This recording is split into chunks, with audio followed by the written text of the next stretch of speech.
Un cento de rapaces dos campamentos de conciliación verán cultural de Ribeira participarán ao longo desta semana no proxecto A Cidade de Mañá.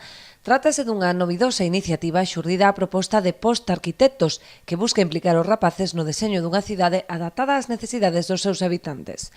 Cando Sandra e o equipo de Post Arquitectos fixo esta proposta, pois a min pareceume fantástico porque, digamos, o que fai é mentalizar, introducir ese debate na ciudadanía, sobre todo, bueno, neste caso en Ribeira hai incluso motivos de sobra pola peonalización e todas esas cousas, de que, bueno, como dixo o pedagogo Tonucci, a cidade é das persoas e un pouco que as persoas teñen que tomar parte no debate, non? E sobre todo os rapaces, porque aí xa se quen di pois que calquera tese que se faga sobre mobilidade saca as mesmas conclusións que sacan os rapaces cando fan, digamos, estas actividades.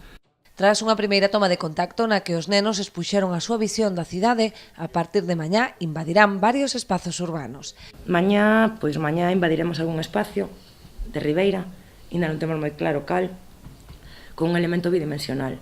Entonces, mañá intentaremos, con un elemento bidimensional, xenerar unha estrutura tridimensional, invadir ese espacio, convertilo en noso, vai ser o noso espacio de xogo, vai ser o noso territorio de xogo, a vila é nosa, a cidade é nosa. Cando sepamos cal, xa vos informamos. A continuación de xogar co elemento plano, xogamos con un elemento tridimensional, que son os globos. Cos globos tamén se invaden espacios, os espacios acabanse convertindo en algo propio, algo noso. Entón, o que estamos acabando xerando en todo isto é que a cidade é nosa. A cidade non é un monstro malo que me ataca. A cidade é un elemento no cual eu vivo, eu disfruto e eu xogo. As conclusións dos participantes servirán para ver Ribeira dende unha nova óptica, plantexando un desenvolvemento futuro que non repita os erros do pasado, ese enfoque cara a un maior protagonismo dos espazos peonís. Entre a parte alta de Ribeira e a parte baixa hai 420 metros. Non supera os 5 minutos andando.